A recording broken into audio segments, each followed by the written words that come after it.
Thank you so much, Representative Ramirez, for your incredible leadership on this issue and so many others.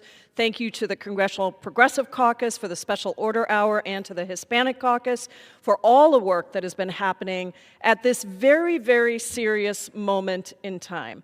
I stand here as the top Democrat on the Immigration Subcommittee on the Judiciary Committee. And I have been conducting shadow hearings both here in DC and across the country. In October, we had a shadow hearing in Chicago, Illinois, in your home state, and I really appreciate all the work you did to help us facilitate that.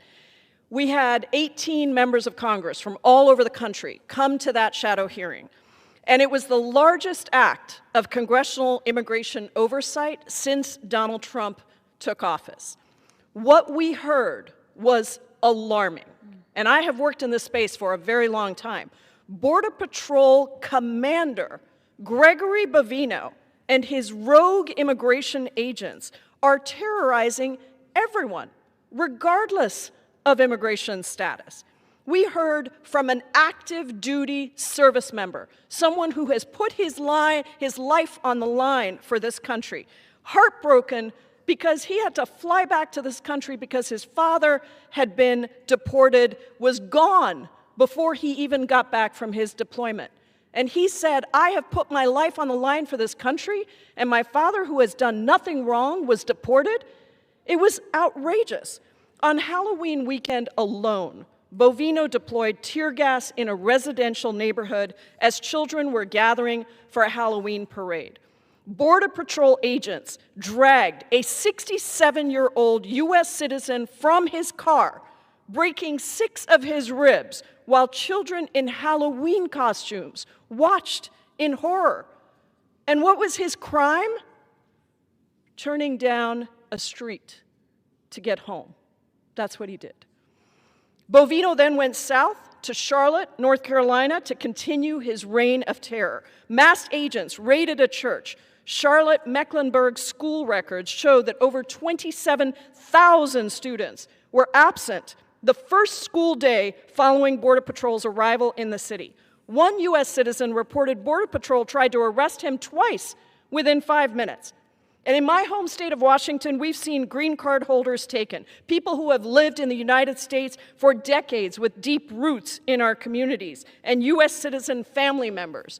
In Issaquah, Washington, agents kidnapped a mother outside her child's preschool and quickly deported her. This is not unique. Since Trump rescinded the practice of avoiding enforcement actions at sensitive locations, we've seen a daycare worker snatched in front of children in Chicago, a father arrested outside his child's preschool in Oregon, and let's not forget that many care workers are immigrants. Among early educators, 26%, close to 500,000 people are immigrants. Many are being forced out of their jobs, whether it's through Trump's mass forced layoffs when he's abruptly canceled entire categories of legal statuses, or workers forced to step back from care work after a loved one's detention and deportation.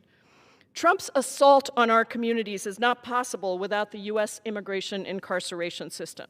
Since Donald Trump took office, people in detention have skyrocketed to unprecedented levels, with over 66,000 people incarcerated in immigration facilities.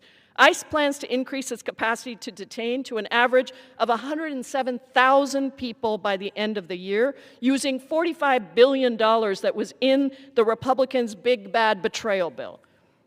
How did Republicans finance this unprecedented spending? By stealing health care from 16 million Americans. This is cruel and unnecessary. First, let's be clear that immigration is a civil matter, not a criminal matter. People are held pending immigration proceedings, and ICE itself has said that detention is not supposed to be punitive. ICE's own numbers show that 73% of those who have been detained have no criminal record, and the vast majority of the remaining 27% have minor convictions like traffic violations. People are detained in horrific conditions. Facilities are overcrowded. People are sleeping on the ground next to toilets. Folks are denied medical care. If the private prison companies running the facilities provide any protein in meals, it's often undercooked and, yeah, sometimes bloody. Dinner is often served after midnight. So it's no surprise that these conditions are so poor, because about 90% of people who are imprisoned in for-profit facilities, which have a record of cutting corners on essential services to reap profits. And Trump has decimated oversight, including by illegally blocking members of Congress from doing unannounced inspections. And that is why today, with you, Representative Ramirez, and 124 members, colleagues, as original co-sponsors, we introduced My Dignity for Detained Immigrants Act, transformative legislation to completely overhaul the system. What's happening is not normal. We can't allow it to continue. I yield back to Ms. Ramirez, and I thank you again for your leadership. Thank you, Congresswoman.